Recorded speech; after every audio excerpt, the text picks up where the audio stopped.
Do you know the risk of you developing colon cancer during a lifetime is 1 in 23 if you are a man and 1 in 25 if you are a woman? In today's video, I'm going to tell you the risks that will increase your chances of getting colon cancer, and if you stay till the end, I'll share with you the scientifically proven methods to prevent it. Now let's get on to it. The number one food that increases the risk of colon cancer is red and processed meats.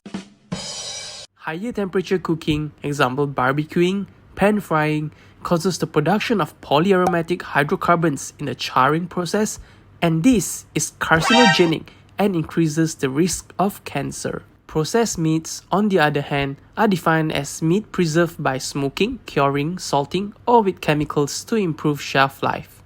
The World Health Organization International Agency for Research on Cancer IARC classify processed meats such as sausages, bacon, ham, beef jerky as group 1 carcinogens, placing these foods in the same risk category for cancer as asbestos, cigarettes, and alcohol.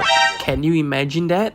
It is estimated that for every 50 grams of processed meat one consumes per day, the risk of colon cancer increases by approximately 16%. Second, tobacco.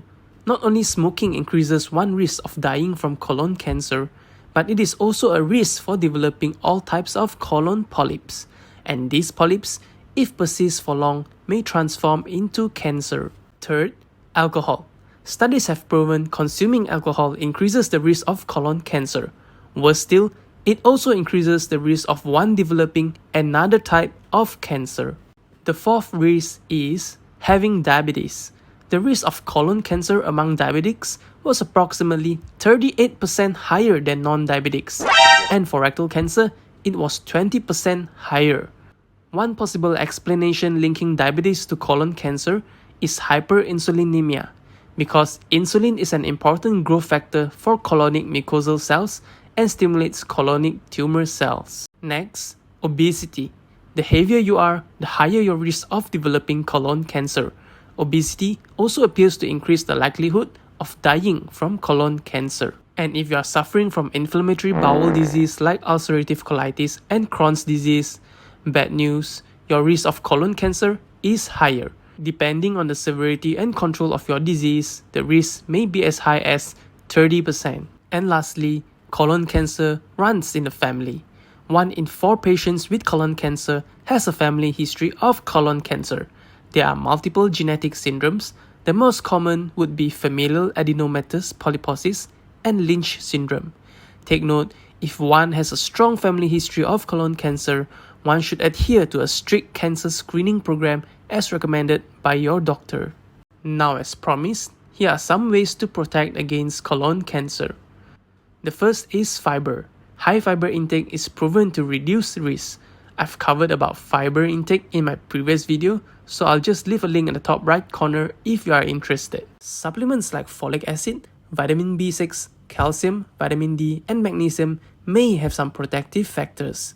However, some studies do found conflicting results. But hey, a little extra boost doesn't hurt, right? Garlic, on the other hand, has been associated with a reduced risk of colonic adenomas in some observational studies. Garlic has also been included as a probable protective factor by the World Cancer Research Fund and American Institute of Cancer Research. Next up, fish consumption. Consumption of omega-3 fatty acids, mainly as fish oils, has been associated with a reduced incidence of colorectal neoplasia in some observational studies. And lastly, aspirin and non-steroidal anti-inflammatory drugs. Substantial trial evidence suggests that aspirin and NSAIDs protect against the development of colonic adenomas and cancer. Regular use of aspirin and other NSAIDs is associated with a 20 to 40% reduction in the risk of colonic adenomas and colon cancer in individuals who is at risk. So there you have it, guys. Hope you guys learned something today, and don't forget to smash the like button, share, and subscribe.